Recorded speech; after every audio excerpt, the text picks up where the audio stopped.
আপনি যাই করেন না কেন মানুষ আপনার সমালোচনা করবেই।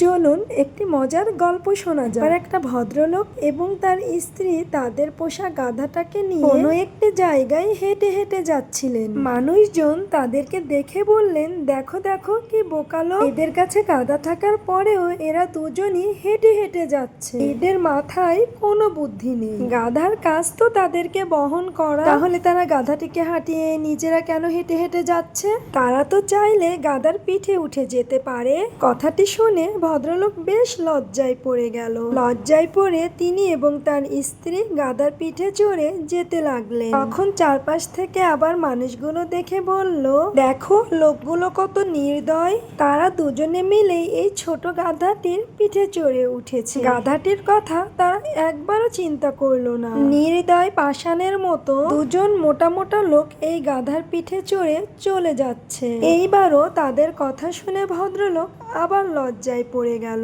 এইবার তিনি তার স্ত্রীকে গাধার পিঠে বসিয়ে নিজে হেঁটে হেঁটে চলে যেতে লাগলেন। এইবার আবার আরেকজন লোক বলল, দেখো দেখো বউ পাগল লোক বউকে গাধার পিঠে চড়িয়ে নিজে হেঁটে হেঁটে যাচ্ছে, এমন বউ পাগল লোক আমি আগে দেখিনি। ভদ্রলোক আবারও তার সিদ্ধান্ত পরিবর্তন করে ফেললেন। এবার তিনি গাধার পিঠে চড়ে স্ত্রীকে হাঁটিয়ে নিয়ে যাচ্ছিলেন। এবার আর একদল লোক এসে বলল, দেখো কোনো দায়িত্ববোধ নেই লোকটির, নিজে ঠিকই গাধার পিঠে চড়ে আরাম করে যাচ্ছে আর স্ত্রীকে হাঁটিয়ে নিয়ে যাচ্ছে, এ কেমন অভদ্র লোক। এই গল্পের মাধ্যমে আপনি কি বুঝতে পারলেন? এই গল্পের মাধ্যমে ঠিক এই জিনিসটি বোঝা যায়, আপনি যাই করেন না কেন কেউ না কেউ তার সমালোচনা করবেই। অর্থাৎ আপনি ভালো করেন কিংবা মন্দ করেন, কেউ না কেউ এসে সে কাজে আপনার সমালোচনা অবশ্যই করবে। তাই কখনোই অন্য সমালোচনা কানে নিতে নেই, বরং নিজের বুদ্ধিকে কাজে লাগিয়ে যে জিনিসটি ভালো সেই ভালো কাজটিই করুন।